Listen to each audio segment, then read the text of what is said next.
What's good? What's good? Shalom. I know y'all see the title, current events. So we're gonna get into some current events. That's going on. We're gonna get into this Russia Ukraine situation with NATO and and their allies and stuff. We're gonna dig into that.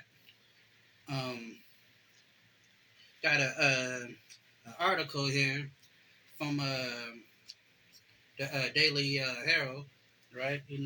Pretty sure we all familiar with that. It's a credible news source, right? Hold on one second.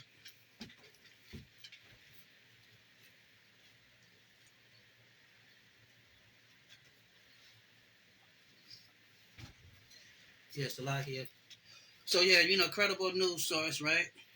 You know, so we it's so yeah, we gotta understand that what they call the NATO, which is we know as the system of the beast, right? So um, we're gonna get right into it though. Without further ado, we want to say Call Halal Yahweh, uh, by Hashem Yahweh Shai. That is all praises to the Most High God and His Son Jesus in the Paleo Hebrew. Um, so yeah, we're gonna start off with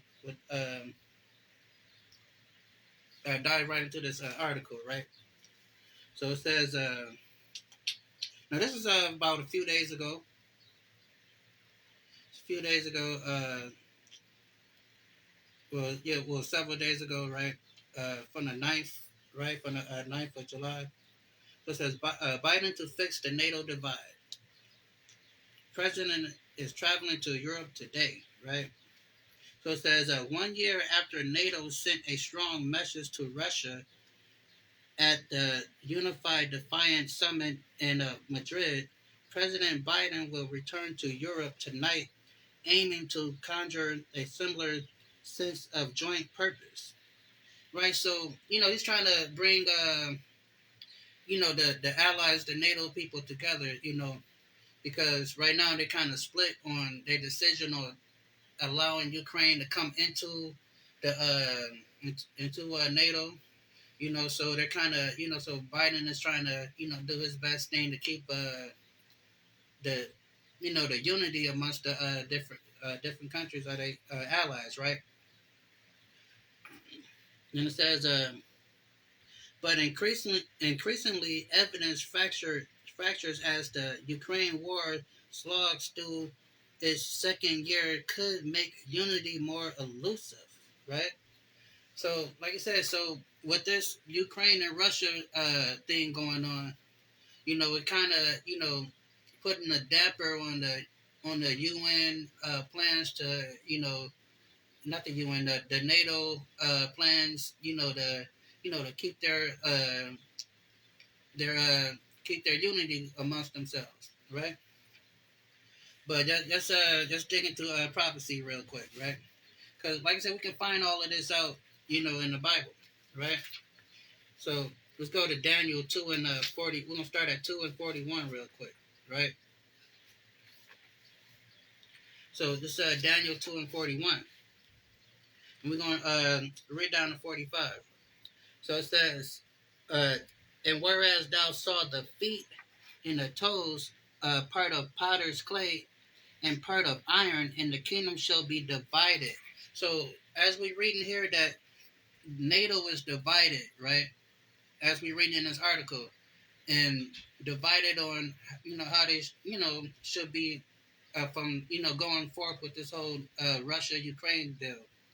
So, but we see in prophecy that it tells you that this system is going to be divided. It says, um, the kingdom shall be divided, but there shall be in it the strength of iron. So that strength of iron is their military might. Even though they can't see eye to eye on certain policies and how to, do certain things, but their military might, their military might is still strong, throughout the world, you know. And it says the strength in iron, for much as thou sawest the iron mixed with clay, and as the toes of feet were part iron and part clay, so the kingdom shall be partly strong and partly broken. And they're partly strong and partly broken because they're like they're divided, but they try to function as one unit. That's why they have that. But at the same time, they're in amongst themselves. They have different philosophies on how certain things should go. But then but they under that treaty, that contract, that if one fight, we all fight, right? Divided on their policies and how to and how things should go forth, right? And toes were part iron and part clay, so the kingdom shall be partly strong and partly broken. Because they can't agree on anything. And whereas thou saw the iron mixed with myrrh and clay themselves with the seed of men, but they shall not cleave one to another, for one to another, as iron is not mixed with clay. So and we know that you can iron and mix it together because that's two different materials. Clay is weak, and it will never match together, right? So that's how this so-called EU NATO thing is going. They're together, they're confederate with each other, but they actually doesn't agree on too much of anything. So then it says and in the days kings shall the God of heaven set up a kingdom which shall never be destroyed, and the kingdom shall not, but it shall break in pieces and consume all these kingdoms, and it shall stand forever. So when you read a few chapters, Daniel is explaining a dream that Nebuchadnezzar had, about all these different superpowers that was going to come into place after his kingdom had failed. So this final kingdom, which is we know as the Western power structure, it says and it says, and for much as thou sawest that the stone was cut out of the mountain without hands, that it break in pieces. And in the brass is the America and their Western European counterparts, right? And it's saying that mountain that's cut out of stone, that stone that's cut out of the mountain, uh, like when you see the word mountain in the Bible, that's talking about nations and government. So it's basically saying that government that's made with no hands, meaning man didn't make this government up. This is a government that's totally established by the Most High God, right?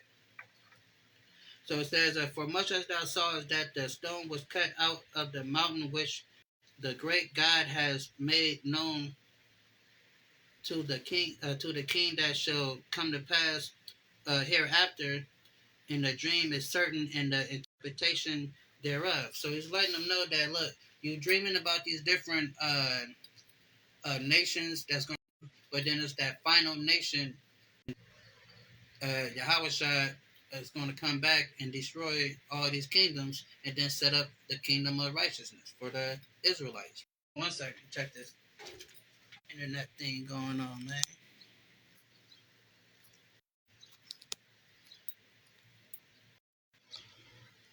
So yeah, right. I have to make sure I'm jamming in silent manner, right? But yeah, moving on. So we back to the article. So it says during the 5 to 3 countries, Biden planned to recent missions to Finland navigate the thorny divisions over whether to explain the alliance further, right? So they're trying to, as they want to, put these other into. Hold on one second. Do it like that. I ain't playing with them. they want to put these other countries into, and bring them into the fold of NATO. And but then when you look at the map where all these different countries is, so it's like they're not trying to have a direct path towards Russia, but they're kind of like going around Russia. So as we read it, see, boom, boom, boom, boom. So it says during the 5-day trip to the three countries, Biden planned to hail NATO's recent missions to Finland, but he must navigate thorny divisions rather to expand the alliance further to increasingly divisive issues are expected to dominate the summit in Lithuania, where Biden will travel between stops in London and uh, Helsinki. Ukraine desires to join the alliance, and Sweden stall bid to do the same, right? So we got these different countries, especially like the Eastern European countries that's a little closer to Russia. A lot of them is trying to get into the whole NATO thing where they can get some protection. And so, but you got the NATO countries that's not really, some of them is not on board with bringing in all these other different countries because they're under that treaty. Because if you attack one, then we all got to fight. So a lot of these countries don't want a World War III. Some countries don't mind, but a lot of the countries don't want to fight Russia, right? So, but then you have the countries that are like we just read, like Finland and all these different countries that's closer to Russia border. They like, hey, we need some protection just in case Russia start coming our way. So they're trying to get into NATO, right? So it says, read it again. It says, Ukraine desires to stop the to read it right. Ukraine desires to join the alliance, and Sweden stalled the bid to do the same, right? So let's check this out. Let's go to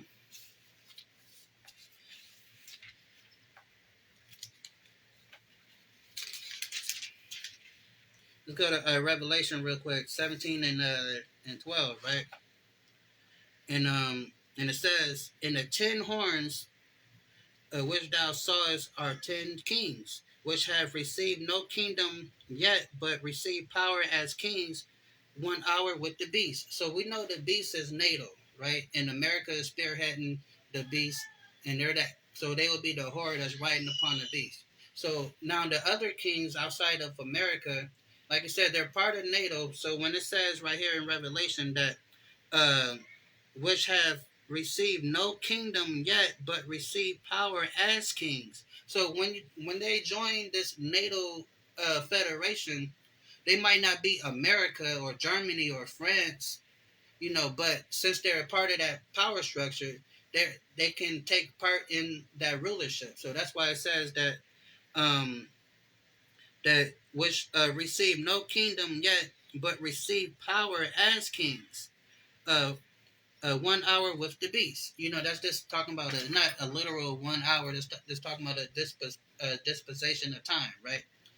So and that's why a lot of these countries want to, is so attractive for them to join NATO because that's just like joining the biggest game on the block. That's just like, you know, if you're joining the Lakers in the '80s, you know what I'm saying, or joining with the Celtics in the '80s, you know what I'm saying, or uh, joining with the Golden State Warriors in the 2016-17 era, right? So they want to have a partake in this power structure, right? Then they want to feel like they have, like someone that's going to come to their defense, right? So just go back to the article. So then it says Biden ability to keep NATO unified in a response in responding to Russia aggression has become a key component of his re-election pitch. But with Turkey blocking Sweden from joining the Ukraine counter-offensive lagging the fresh tension over Biden's decision to give Ukraine a cluster of munitions, his meeting in Europe could become visibly contentious, right? So you got to understand, NATO is made up with all these different countries, right? That's why we read about the 10 kings, right? These different, when you get into it, these 10 kings are basically these different nations that's come together to form the EU and the NATO and the, all that cool stuff, right? But the thing is, right here, where it says, bum, bum, bum,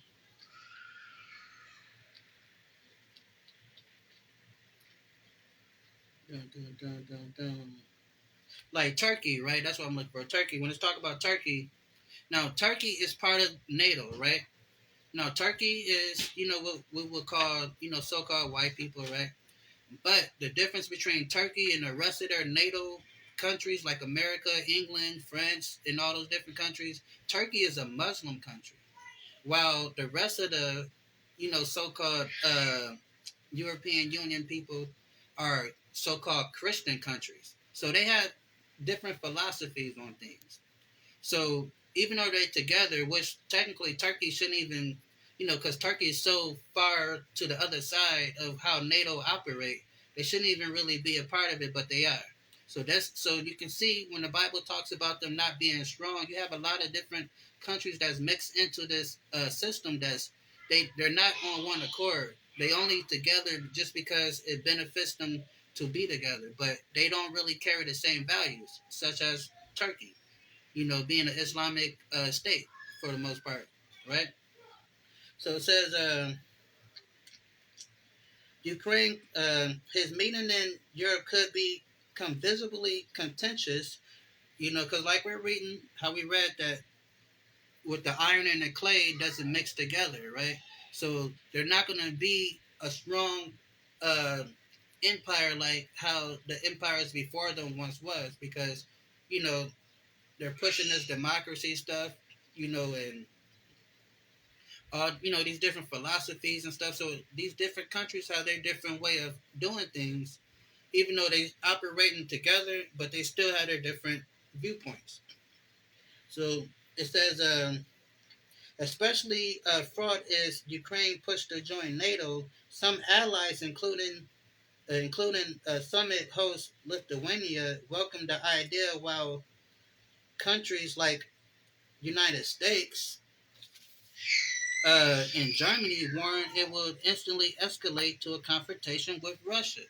So, like I said, America and them don't want that smoke, especially with, Germany. Germany know what happened last time they tried to run up into Russia. You know, the what was that, World War II? They tried to run up into Russia. They got slaughtered. You know, that was like the big turning point of World War II, going into Russia. And a lot of people don't understand that technically Russia won the World War II for the Allies, even though America and Britain take the credit for it.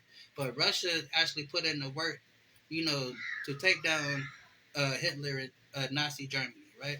That's where all the whole contention come in at with Russia and America, because Russia, like, man, we put the bodies on the field. We lost more people than y'all, but y'all take the credit for taking out Hitler.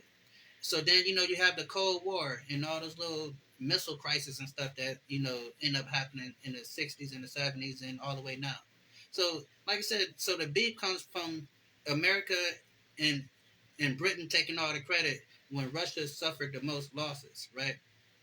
So, um, so it says, boom, boom, boom. In Germany, United States and Germany warned it would instantly escalate the confrontation with Russia, potentially to a nuclear level. Biden has been clear that we are going to support Ukraine for as long as it takes. Because Biden is hoping, like, man, as long as I keep feeding them this money, sending weapons over there, hopefully we can weaken Russia. So by the time it actually blow up to a full-fledged war, Russia would be kind of depleted of their resources, and we can, go and do what we need to do. So they're banking on the fact that Ukraine. That's why, because normally this war would have been over in like 2 weeks. Russia would have came in there, did their thing, but America and the other allies is sending them resources to prolong the fight, because they hoping that they can wear down Russia. So by the time Russia do decide to, or whatever the case may be, that they believe that Russia won't be as, you know strong in resources to take them on, right? So that's like the plan B, but the plan A is basically to try to force a peace talk because they don't want no smoke. Like we just read, that they don't want all this to happen because if Ukraine come into the NATO, then they have that treaty where okay, if you part of NATO, if you fighting now, we all fighting. But they don't want to get into that point because they don't want this whole World War III thing to jump off. But as we can see, Russia and them, they don't care. So it says, Biden has been clear that we are going to support Ukraine for as long as it takes and provide them exceptional quality of arms and capabilities, both from ourselves and facilitating those from allies and partners, but that we are not seeking to start a World War III. Like I said, they don't want the smoke. They said we're not seeking to start a World War III, but we are going to, help them and give them supplies or whatever the case may be. But think about it. Russia is fighting Ukraine. So then Russia like, okay, I would have been had no business over here, but you guys keep supplying them. So what's the next logical thing to do? Okay, I might as well fight you guys because you guys are the ones that's propping them up.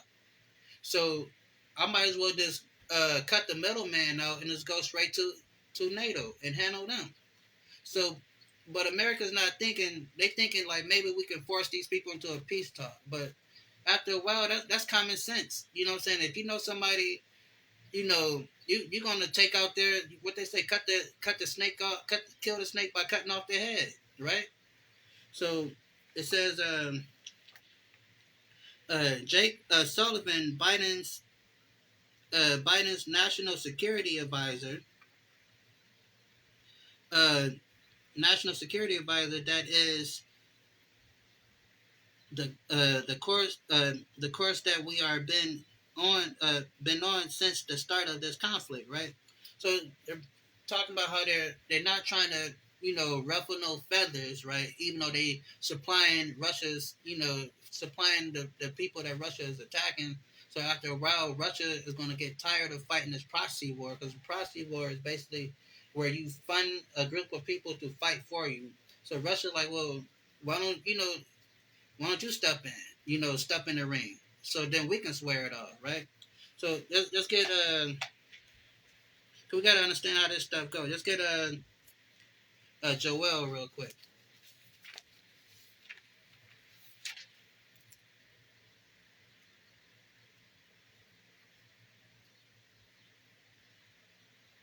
Let's get Joel 3 and 9, right?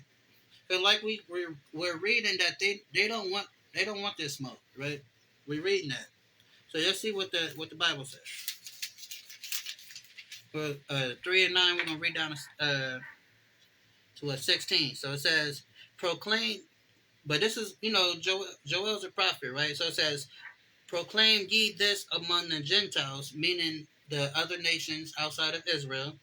Prepare war. So even though America and and a few of their allies don't want the smoke, but the Bible says, prepare war.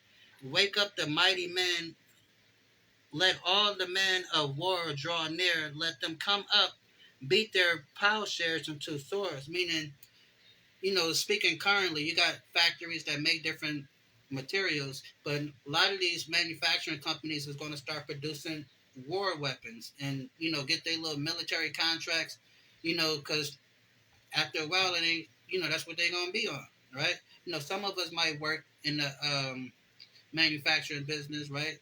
And if you ask around, you will see that 9 times out of 10, that company that you work for has a military contract, right? So it says, um, beat your plowshares into swords and your pruning hooks into spears, and let the weak say, I am strong. It said, let the weak say, I am strong. So the weak is these countries that's tired of America throwing their weight around. Now they've been stacking they how we say in the streets, stacking their bread up, getting their money right. So now they're ready for war. What's that old Jay-Z Myth Bleak something? I got my mind right, money right, ready for war, right? They on that. You know what I'm saying? So it says, so that's why you got like these different countries like China sticking chest out. Iran, boasting now. India, you know, ready to go. Brazil ready to ride for Russia. You got all these different countries that's you got what's that Ethiopia, I believe, in the Sudan. They were begging Russia to be a part of their army so they can help them fight. You know what I'm saying? They ready for the smoke. So we looking right now, we seeing the line in the sand being drawn. These different countries are picking sides. You know what I'm saying? You got the ones that's coming over to the trying to get to with the NATO. Then you got these other countries that's trying to join with the BRICS, and the BRICS is Brazil, Russia, India, Iran, and China. So and then there are little underlings that that ride with them. A lot of African and South American countries that mess with the BRIC. So so it says, assemble yourselves and come, all ye heathens, and gather yourselves together around about hither, because thy mighty ones, uh, to come down, O Yahweh, right? Then it says, let the heathen be weakened and come up to the valley of Jehoshaphat, which means the valley of decisions, for there I will sit to judge all nations. So God is putting that spirit on these different nations to come to battle. You know what I'm saying? Because, like it says, the valley of Jehoshaphat, which is the valley of decisions, this is where he's going to judge all the nations, right? So it says, put ye in the sickle, for the harvest is ripe. Come, get you down, for the press is full, and the fats overflow. For their wickedness is great. The multitudes in the valleys of decisions, for the day of the Lord is near in the valley of decisions. The sun and the moon shall be darkened, and the stars shall withdrawn their shine. The Lord also shall roar like a war out of Zion, and utter his voice from Jerusalem, and the heavens and the earth shall shake. Talking about World War III, when them bombs is dropping, that's going to cause the heaven and the earth to shake. Meaning, because they got powerful weapons. I know y'all heard about the Hiroshima, Nagasaki, and they blew up Japan, right? But we're like 60 some years after that. They got bombs that's like 10 times, 100 times bigger, stronger than that stuff. So it says,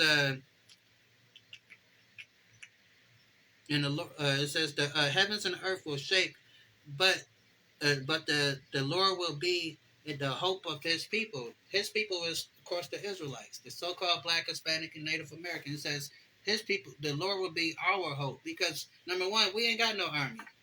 You know what I'm saying? We ain't got no dog in the race. So let these people fight it out while they blowing up everything, and we hoping that we don't get hit by anything. Our hope comes into the Lord as our protection, because we don't have no army, no air force, no navy, no type of military might. No allies, none of that stuff, right? So that's why it says the Lord will be the hope of His people and the strength of the children of Israel, right? It didn't say the children of the world. It says the children of Israel, because it's all about us. And it says, let's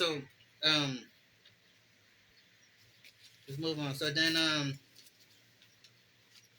it says, back to the article. So it says, ramming up the pressures, Ukraine President Vladimir Zelensky, in the interview broadcast on CNN on Wednesday evening, called on Biden to invite Ukraine into the organization now.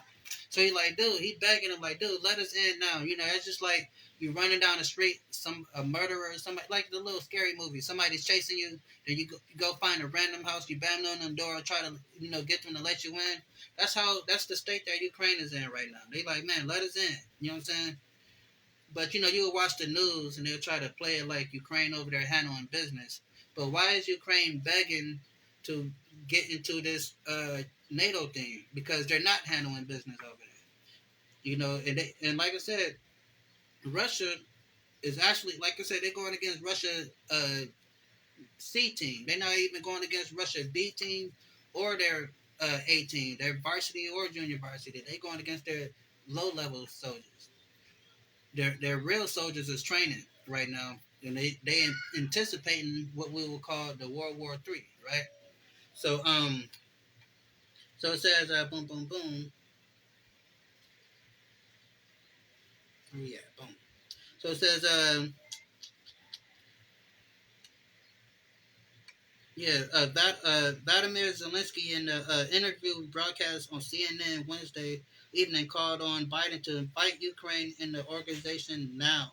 Biden has been publicly non-committal, telling reporters recently that the United States would not make it easy for Ukraine to join the group.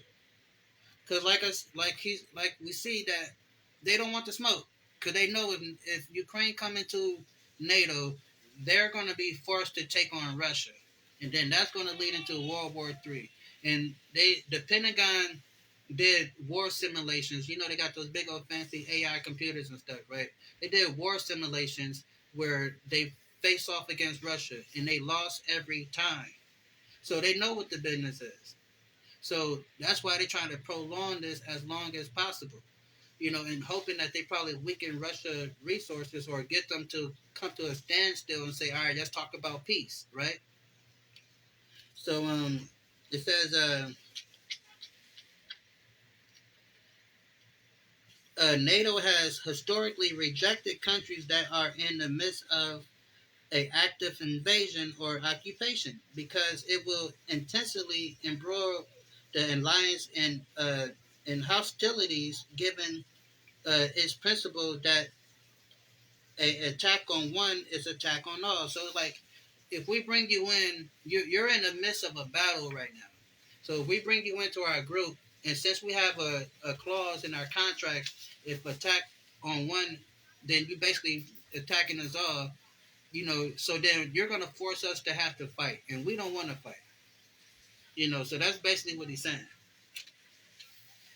So it says NATO also seeks to ensure that its members uphold democracy and free market. Sullivan told reporters that Ukraine needs to make additional reforms to become NATO eligible, right? So they're trying to put Ukraine through all these loops. You know what I'm saying? Like, look, you got to do this. You got to, you know, you go to down to a little office and you got to fill out some papers. Then you fill out the papers. Then they like, yeah, but you got to do this. Then you like, damn, shit, what I got to do? You know, so then they keep sending you on the runaround. So that's what happened in here with this whole Ukraine situation. Because all it is just a piece of a pen and some paper and some ink and writing it down. Okay, yeah, y'all part of us. That's, you know, that's all it is. But they're putting these people through a lot of different, you know, leaps and bounds because they don't really want the smoke that Russia is bringing, and China, Iran, Korea, all the other countries that come along with them, right? So it says, but but with the U.S. officials publicly vague on what exactly would take for Ukraine to join, and given Biden's history of initially denying Zelensky's request before ultimately relenting, his words and actions will be tracked closely during his trip for any signs that his position may be softening. So they hoping that he will kind of change, you know, all these different trips to these different European countries. They hoping that somebody can, you know, basically talk some sense into him to allow him to let uh, let the Ukrainian people in, right? So it says, for now, administration officials are scrambling to assemble a package of security guarantees that NATO should formally offer Ukraine during the summit. These commitments will fall short of a path for membership, but signal a commitment to stand by the beleaguered countries, right? Meaning, you know, they're in their difficult, you know, during a difficult situation, they're gonna try to stand by them, but they really don't want the smoke, right? You know, you got that friend that you know that come out with you, and you know they ain't gonna help you fight, but they're gonna just stand there and stuff. So they might be able to, pick you up after you get knocked out. Throw some cold water on you, right? So that's what they talking about here. We just, all right, we'll be there to record you, get your ass whooped, but we can't help you too much, because we don't want the smoke. So it's like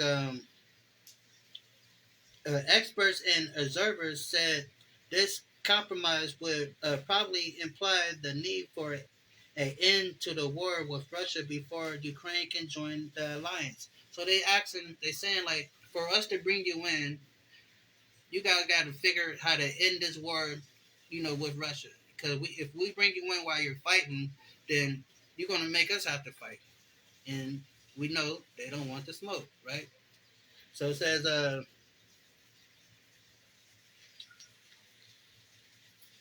where we at? Boom, boom, boom. Uh, in the war with Russia before Ukraine can join the alliance, there are no real expectations in Ukraine. No real expectations in Ukraine that we will join NATO while there's a war in Ukraine," said uh, Yavin Yav, Yavin Yavgin Nanaya Gabar, an expert on uh, on countries at the Atlantic Council. There is no real expectation that we will get this invitation in Vilnius, but at the summit of Ukraine, wants to hear a clear answer to the questions of when and how it will join the interim security guarantees, she said. So basically, it's like, look, we just want to, Ukraine is looking for a definite yes or a definite no. Like, let us know what's really going on, right? Quit, playing with us. Because you see, you got us fighting Russia, but dang, we need help. You know what I'm saying? So you like, give us a yes or a no. Quit dragging us on, basically, right? Biden also need to factor in the domestic political landscape. Many of his Republican rivals, including former President Donald Trump and Florida Governor Ron DeSantis, has expressed concern about open-end U.S. support for Ukraine, and even some Democrats worry that the public will grow weary of America's investment in the war. So you got American politicians. They like, look, we want to help, but after a while, our people is going to be like, hey, what the hell? You know what I'm saying? Like, we need help. Just like how, a year or so ago when this stuff happened, gas was like $100 a gallon. Everybody looking at the gas pump crazy. You know what I'm saying? Because they want to go help these people. So, and then, food prices and energy bills is going up. So after a while, you got your, as a leader of a country, you got your citizens to look after too. So if your citizens becoming unrest on what's going on because of their policies, that can cause an uproar. We, have, like they protesting in France right now, you know? So that can cause an uproar. That can cause civil unrest, right? So it says,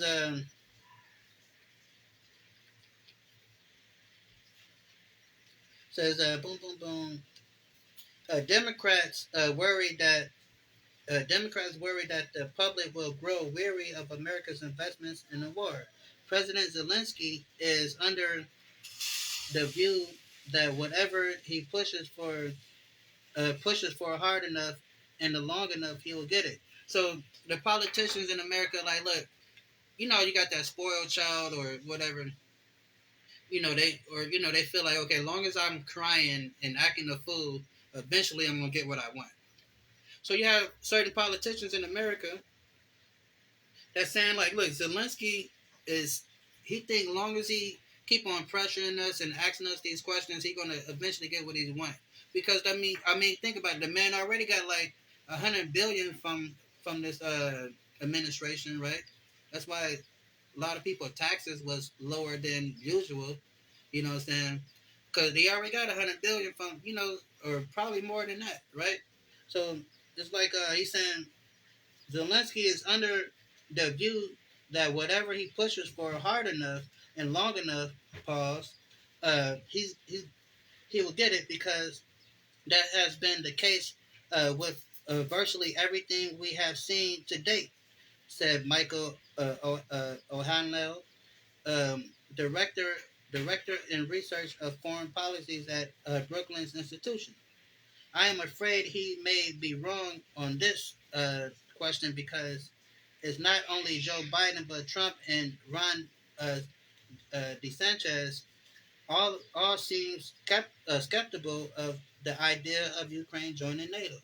So he's saying like now you got the Democrats skeptical, you got the Republicans skeptical. So it's saying like even if Biden doesn't have a second term, the other candidates is not you know too happy to bring Ukraine into the whole NATO situation, right? Biden will kick off his trip with a brief stop Monday in London, where he will meet with British Prime Minister Rashish Rashid Sunak. That sounds like a damn WWE wrestler. Like one of the little Samoan wrestlers. Say, what's this guy name? Rashid Sunak. I don't know. This just sounds like a wrestler. Anyway, and have his first face-to-face meeting with King Charles since his coronation, which I don't know what he got to do with it, but I thought the so-called monarchy of England was, you know, just supposed to be like I don't know what they got to do with anything. They supposed to just be a figurehead, not actually, but whatever.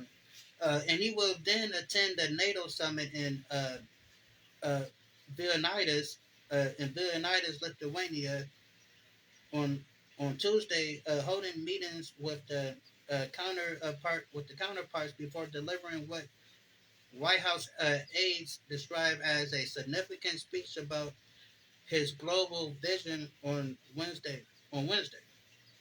Biden will travel to Helsinki and mark Finland's ascension to NATO and meet with the Nordic leaders. So, like we see, like look, he had no problem bringing in Finland, but Finland is like north of Ukraine. I mean, not Ukraine, north of Russia.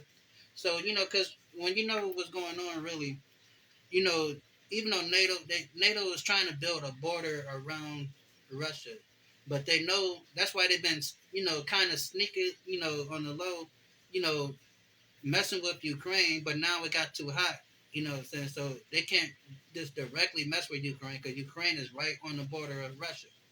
And then the BRICS and NATO have a treaty where they can't where the BRICS can't go too far to the west, and NATO's supposed to not go too far to the east. But obviously they are. That's why Ukraine is in the mix right now.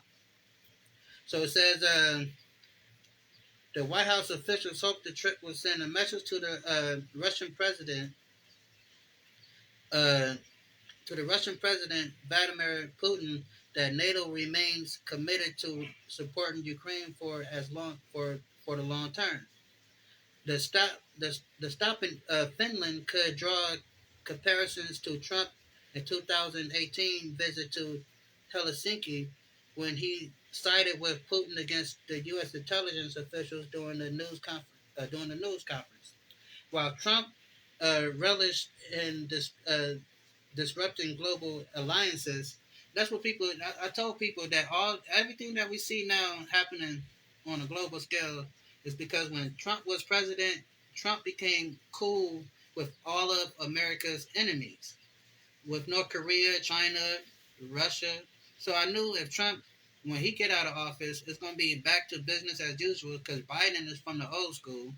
So Biden gets back in office, and you know, and fracture that friendship that Trump developed with these different countries that America was enemies with, right? So I knew this was gonna happen because that's just, I mean, that's just, you can watch one of those little reality power or something like that, and you can, this type of stuff is gonna happen, you know. So so So it says, while Trump relished in disrupting the global alliance like NATO, so they try to make it seem like he was disrupting the global alliance like NATO, but he was actually being cool, like I said, being cool with Russia, being cool with China, being cool with Korea, you know, maybe not so much with Iran, but, but all the others, right? So, and those is like America's sworn enemies. So now he's not in office.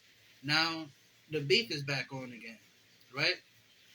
So it says Biden has sought to ensure domestic and global audiences that he is a steady hand capable of reassessing America's leadership on the world stage.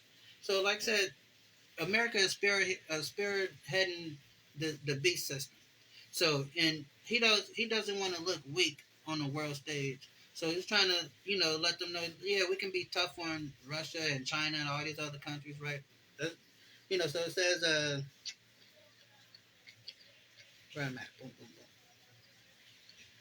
So it says Biden has sought to reinsure domestic and global audience that he is a steady hand capable of reasserting American leadership on a world stage. The war in Ukraine has become the most significant test of Biden's ability to deliver uh, on that position. And next week, NATO summit will be the latest in a series of global gatherings where the conflict has dominated the agenda. So it's like, so they're saying like whenever they do meet up, this whole Russia NATO thing is like basically taking over the whole meeting. That's all they basically talking about. So it's trying to bring some type of conclusion, some type of, you know, uh, resolution to what's going on, right? So it says, but the war has dragged on, costing billions of dollars, and slamming the global economy. And slamming the global economy, it has become increasingly difficult for the world leaders to find consensus, meaning with this war going on in America and not just America giving them funding them money, other little allied countries is helping out Ukraine as well. But it's becoming strenuous on them, as we can see here as citizens. Like I said, when it first kicked off with the gas prices being as much as they was, cost of food, cost of living went up, energy bills, all that cool stuff, right? It all went up. So, and it's not just happening here; it's happening to the the other countries that deal with that's messing with America. They feeling it too, right? But you got to keep in mind some of these countries is not as well off as America. So it can. That's why you got France and them. They're protesting and rioting in the streets over there, right? So it says increasing difficulties for the world leaders to find a consensus. One potential collision that the summit may avert it when NATO security uh, Jens Stoltenberg recently agreed to extend his term by 1 year, avoiding potential bruising uh, fight to succeed him. Right. So you have this man that's probably ready for retirement, but he can't retire because if he retired, then not only do they have the discussion on the table about what to do with Ukraine and all these other countries that's trying to join, but then if he leave at this point in time, a juncture, then you're gonna have an internal fight with them on who's gonna take his spot. So then nothing would never get done. You know what I'm saying? So he's trying to be the good guy and try to, be the glue that keeps things together, you know, by, adding another year to his term, right?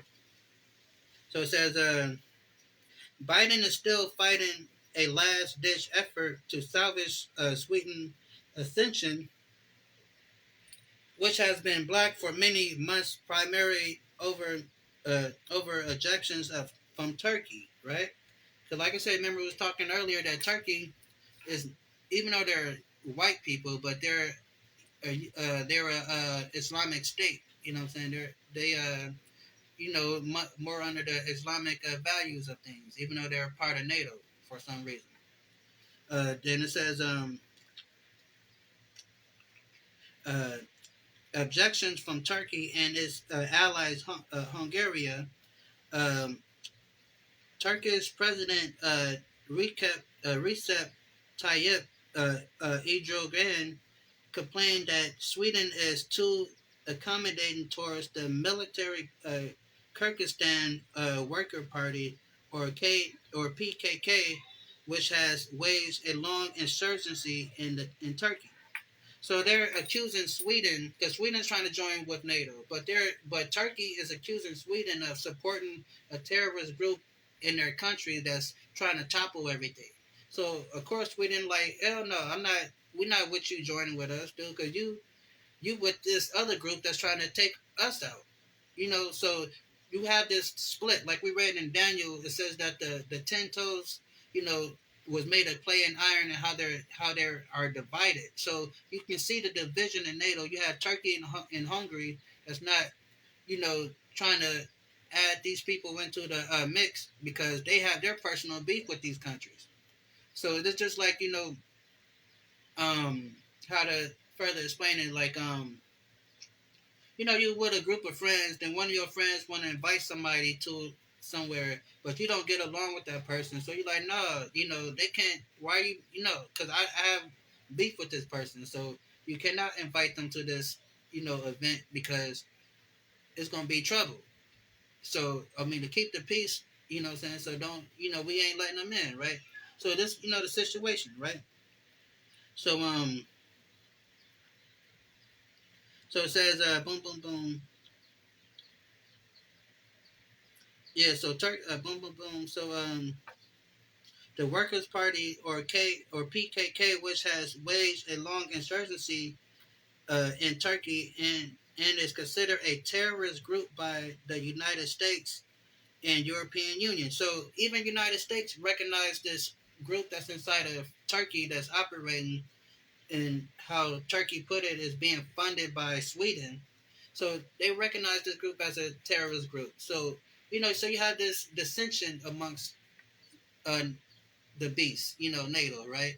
So they're together because they had that contract saying if one fight, we all fight, but they have different philosophies on how things should carry out. This is why it's going to be an ultimate problem for America and their allies, as we read on.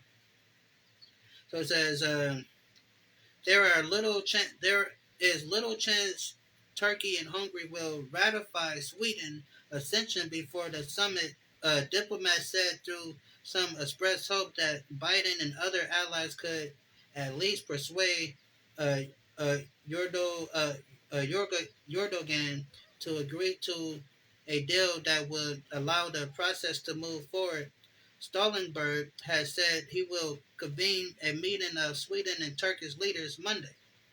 Right, so they're trying to get, trying to, fix this, resolve the situation, right? But as we read in Daniel in the Bible, that they're not going to fix it. They're going to be split forever, right? Then it's no getting on one accord with this NATO whole thing, right? So it says, Sullivan said Biden would meet with Erdogan, however you say that devil name, um, in a Vilnius, and that it was possible a deal on Sweden could emerge from the summit. It is questions. It is a question of time, he said, and I can predict whether that it will happen next week or at some point in the ensuing weeks. Equality, uh,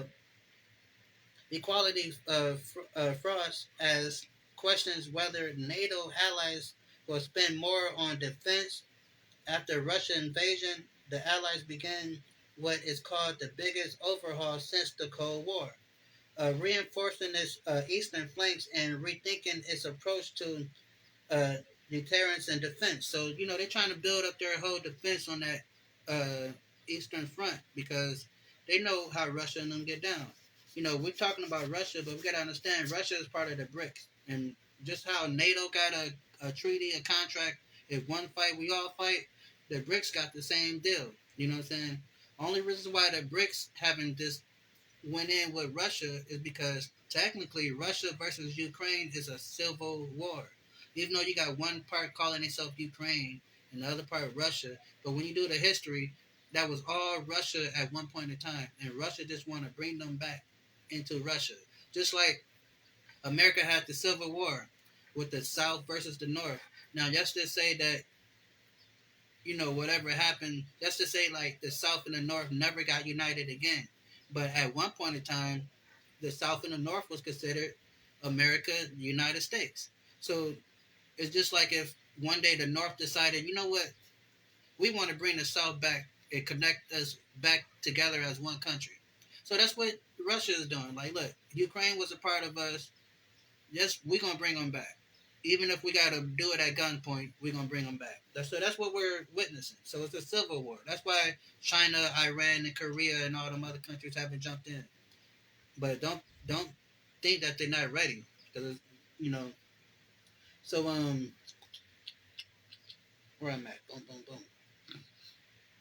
Yeah, since the Cold War, reinforcing the eastern flank and rethinking its approach to deterrence and defense.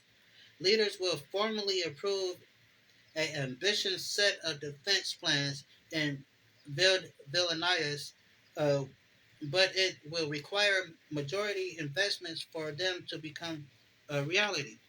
NATO for years had expected its members to spend at least 2% of their GDP on defense, but even with many allies boosting their spending in in the face of Moscow aggression, several remain far from the target.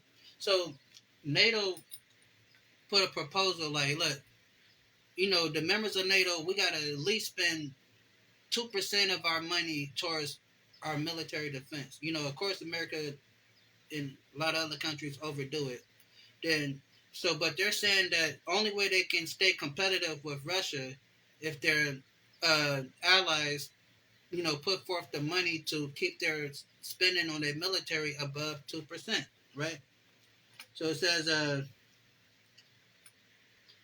boosting their spending in the face of Moscow aggression, several remain far from the target. So a lot of the countries that's a part of NATO is not even hitting that 2% mark on their defense budget.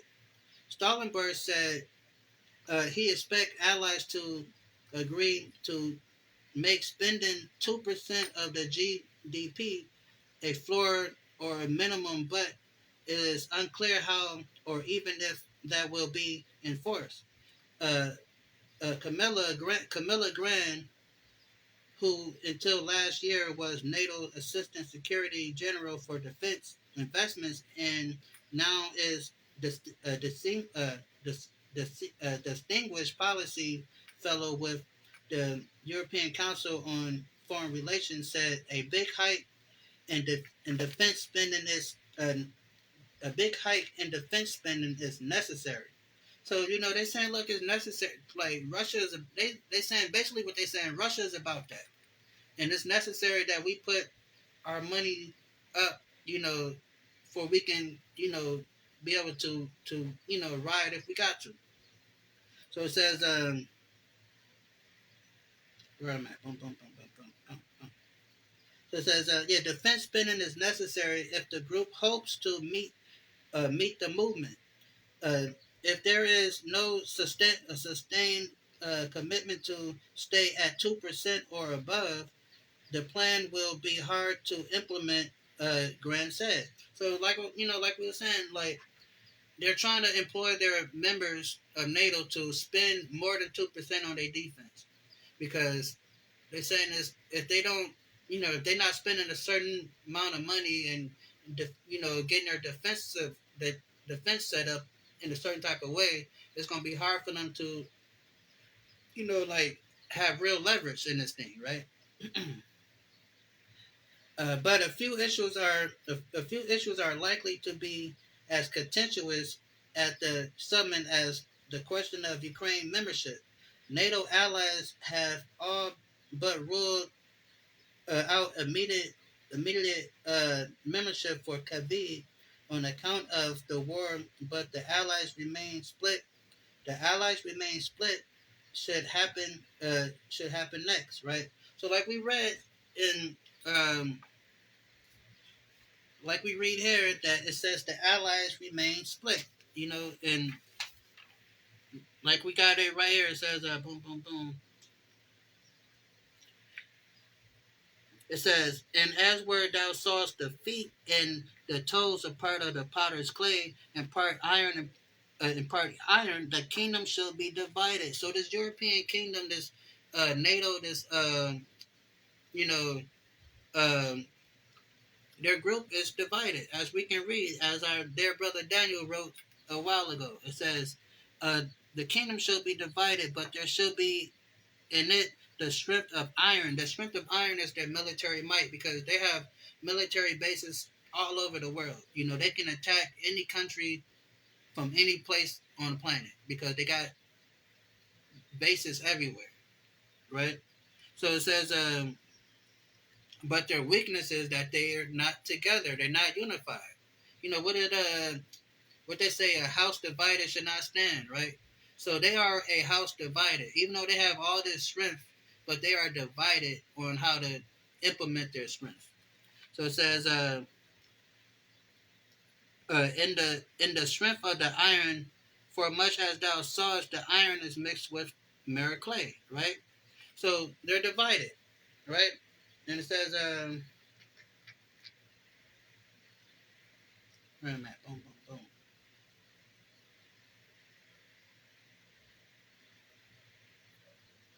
But it says, okay, I'm read it and start back here. So NATO allies have all but ruled out intimate membership for Kavik on account of the war, but the allies remain split on how it should on what should happen next. Some NATO members, particularly those on the Eastern Europe, has pushed for a clear path or timeline for Ukraine to join the group. Because, like I said, they're closer to Russia. They hear the bombs going off. They see the smoke in the air. They like, look, whatever y'all trying to do, we need to come up. We need to do it fast because Russia is right here. It's only a matter of time before they right here. You know what I'm saying? So that's what they are. So it says, Biden administration has shown some support for plans to remove barriers to Ukraine entry, but has strongly resisted the idea of a Pacific timeline. So, like we said, they don't want the smoke.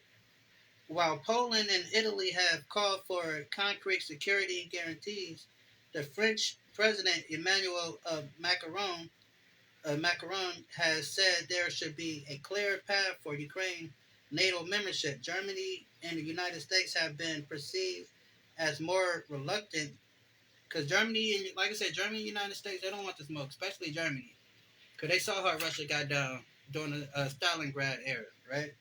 So several countries are are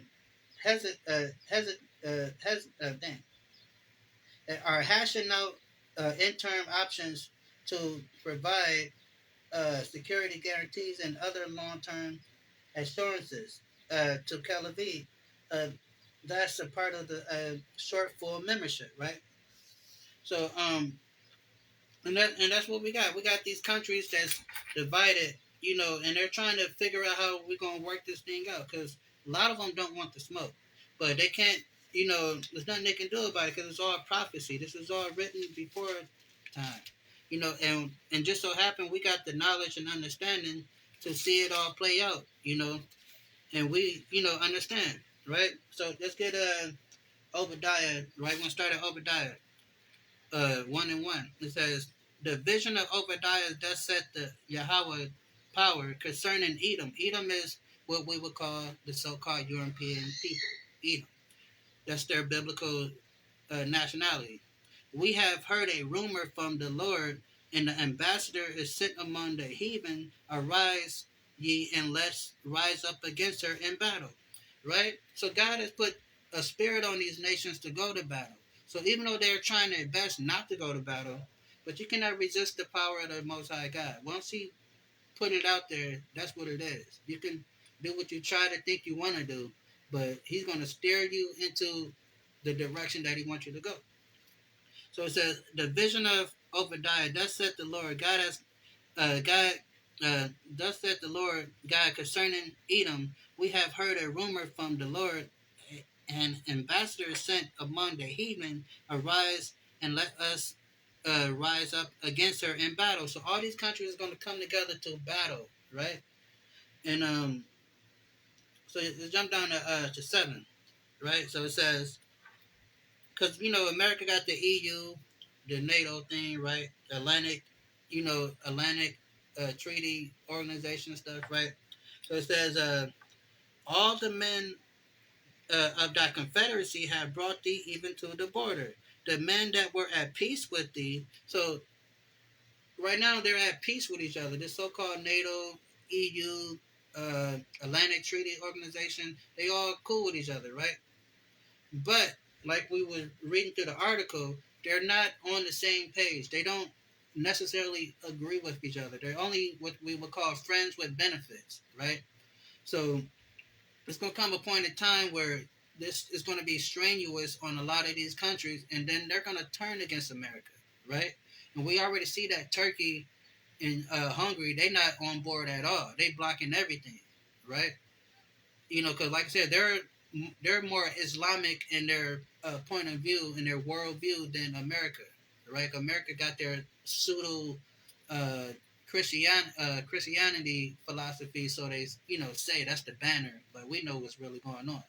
But um, so like I said, so they got these allies that's going to be actually ready to go in on them. So it says, all the men of thy confederacy have brought thee even to the border, meaning they're going to turn and attack you. It says, and the men that were at peace with thee have deceived thee. So it's saying the countries that you think is your friends, your allies, they are deceiving you. You think, you so cool with France and Canada, they're deceiving you. It says, had deceived thee and prevail against thee. They that eat thy bread, meaning those that want you break bread with and make, how we say, make money with it, with somebody, right? It says, uh, they have laid a wound under thee, and there's no understanding in them. Meaning, eventually they're gonna set America up for the okie doke, and there's no understanding in them. Meaning, like, you can't bribe them and change their mind on what they're gonna end up doing, and throughout the course of this, as this thing play out, because they're gonna start looking at it like, hold on, America is getting us jacked up. So only way for Russia won't push the button on us, let's join with Russia, then we're gonna push the button on them. You know, so that's how it's gonna go. So let's get got two more.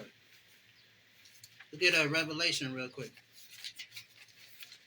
So we can see how these world events play into prophecy with the proper understanding, and how things is going. That's why we're not worried, because we know what's happening. We see this, all this stuff is playing out. So it's Revelation 17 and 16, right? So it says the 10 horns, because we read about the 10 horns in Daniel, which are the different countries that are aligned together, what we would call NATO and all that stuff, right? It says the 10 horns which thou sawest upon the beast, these shall hate the whore. And the whore is America, because America is that whore that is riding the beast, right? So it says they shall hate the whore, and shall make her desolate and naked, and they shall eat her flesh and burn her with fire. How is they going to eat her flesh and burn her with fire? With war, right? With war. And when they push that button to make everything go kablooey, that's how they're going to burn her with fire. But hopefully, us being Black, Hispanic, and Native Americans, we have an opportunity to be saved through this whole ordeal. All we have to do is come back to our culture and keep the laws, statutes, and commandments that the church conveniently tell you not to keep. And they wonder why so much hell going on in our community, that we're not following the laws of God. But we actually are the only ones that have the capability of dodging this stuff, right? So let's go to 18 and jump up to chapter 18, right? In 8. It says, It says, because we're reading about Babylon. It says, therefore, her plague should come in one day, death, mourning, famine, and she shall be utterly burnt with fire. Because we just read in the last chapter 17 that these countries, her allies, is going to burn her with fire. We read in Obadiah that the countries that she thinks she cool with, they're going to turn on her, and then they're going to end up fighting against her. You know, they think they think Russia is their only problem. How about almost the whole world turning on you, right? So it says, they shall burn with fire, for the strong is the Lord God who judge her. Because God is going to judge her. Why he's going to judge her? And the kings of the earth who have committed fornication and live deliciously with her shall bewail her and lament for her when they shall see the smoke of her burning. So it's gonna you're gonna be able to be far off in the distance, probably somewhere in the Pacific Ocean, Atlantic Ocean, and you're gonna see the fire coming from America. That's how they're gonna tear this place up. And it says, standing afar off for fear of her torment, saying, at last, the great city Babylon, that mighty city, for 1 hour is thy judgment come. Meaning it's not even gonna take too long, for them to destroy this place. All they gotta do is push that button, then those things start flying through the air. And even though America got their defense system, that stuff is not going to work. When you read it in the Bible, it tells you that the arrows is not going to miss their mark. So they got their little defense system to block all those so-called stuff that's going to be flying in the air. But as we read in the Bible, and I believe I don't want to lie, but I think it's in Zechariah or something like that, it tells you that they're not going to be able to stop it from coming. Especially you got almost the whole world that got those big old nukes shooting them at you. What you gonna do? Ain't nothing you can do. Like trying to dodge raindrops. So it says, standing far off for the fear of her torment, saying, at last, the great city of Babylon, that mighty city, for 1 hour is thy judgment. Uh, the merchants of the earth shall weep and mourn over her, for no man buyeth merchandise anymore. Because America is one of the biggest consuming countries on the planet. America buys so much stuff from everybody. That's why we read about it. It calls her the whore, because America is in every country doing stuff and dealing with stuff, pushing their philosophy. That's why it calls America the spiritually a whore, right? And it says, the merchants the merchants of gold, silver, precious stones, and pearls, and fine linen, and purple, and silk, and scarlet, and all the dye wood, in the manner of all vessels of ivory, and manner of vessels of all the precious wood of brass, and iron, and marble. Just basically talking about the basically the glory of America.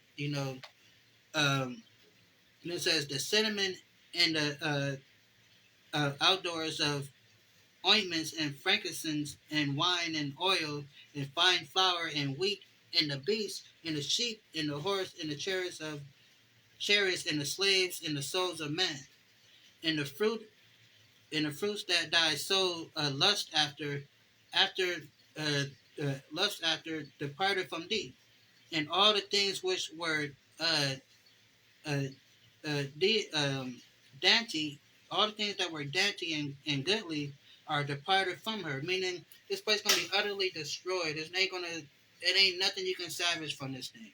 You know, everything's gonna be tainted. You're not gonna be able to, get anything up out of it. Um, the merchants of these things which were made rich by her, because like I said, all these countries that deal with America commerce, like I said, because America is one of the biggest consumers on the planet, because we buy everything. That's what we do. We're just a nation of consumers. Then it says, the merchants of these things which were made rich by her shall stand afar off for the fear of her torment. So they're gonna see how America got destroyed, and they're gonna be in fear of that, because that's why a lot of them is gonna end up going to the other side, because they don't want to have that drama. They don't want that smoke. It's like how America and Germany really don't want to smoke with Russia. The American allies, once they see how America get destroyed in this Cummins war, they're not gonna want to smoke neither. So it says the merchants of these things which were made rich by her shall stand far off for the fear of her torment, weeping and wailing. So you might have countries like England, because America is basically the daughter of England. So you might have them like very sad and have memorials for America when America get destroyed, right? And so you're gonna have countries that's gonna be, weeping and have upset about the whole thing, right? Um,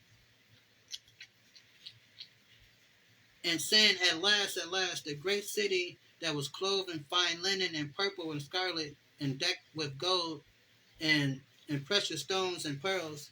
Because you think about that. Because like I said, just talking about the glory of America. We think about foreigners and people that come to America.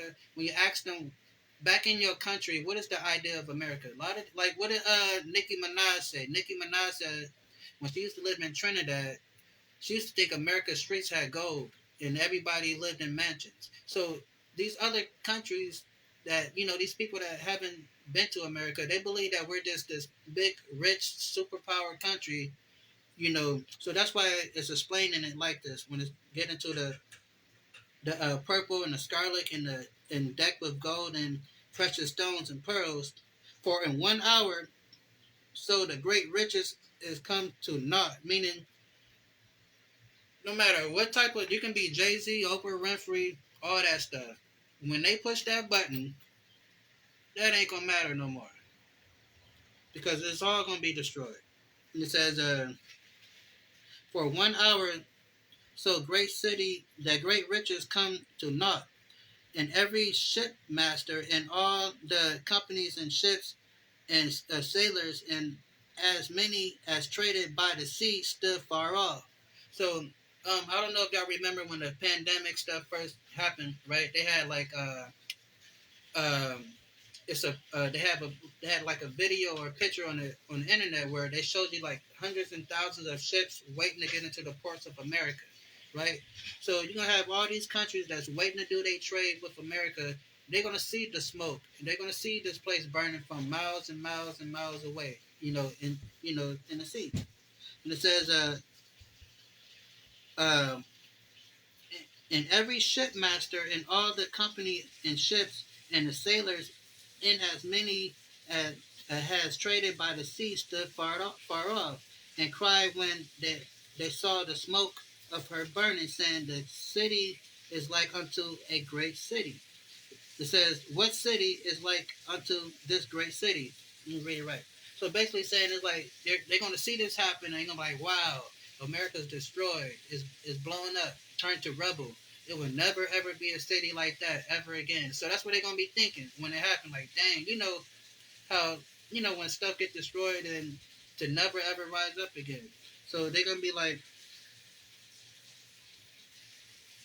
and they cried when they saw the smoke of her burning, saying, what city is like unto this great city? And they cast dust on their foreheads and cried, weeping and wailing, saying, at last, that great city wherein were made rich, that all had ships in the sea by reason of her costliness, for in 1 hour she is made desolate. So it's gonna be when America's gonna be one of the, it's gonna be taken out quickly, and the people is gonna recognize and they're gonna see the fall of America. And a lot of countries going to be happy and celebrating, and a lot of countries is going to be sad, like we're reading here. It says, "Rejoice over her, thou heaven, and ye holy apostles and prophets, for God has avenged you." What is God going to do for the Black, Hispanic, and Native Americans? It says, "Rejoice over her, thou heaven, and ye holy apostles and prophets, for God has avenged you on her." So that's why America is ultimately going to get destroyed. Not because they're picking a fight with Russia. That's all the whole game plan. That's all part of the whole setup that God got planned. But ultimately, all of this has happened for what the rape, rob, and murder that they did to God's people, which is the so-called Black, Hispanic, and Native American people. So this is why all of this is happening. So when you understand how important we are to these world events, how important it is for us to come back to these statutes and commandments and keep the laws of God, you will see the importance and how this everything in the world is getting shaken up, right? And it's going to continue to get worse and worse as more of us wake up to this knowledge and understanding that we are the people of this book, that we are the children of God, right? So it says, rejoice over her. Boom, boom, boom, boom, boom, where am I at? Yeah, rejoice over her, thou heavens, and ye holy apostles and prophets, for God has avenged you. And a mighty angel took up a stone like a great millstone and cast it into the sea.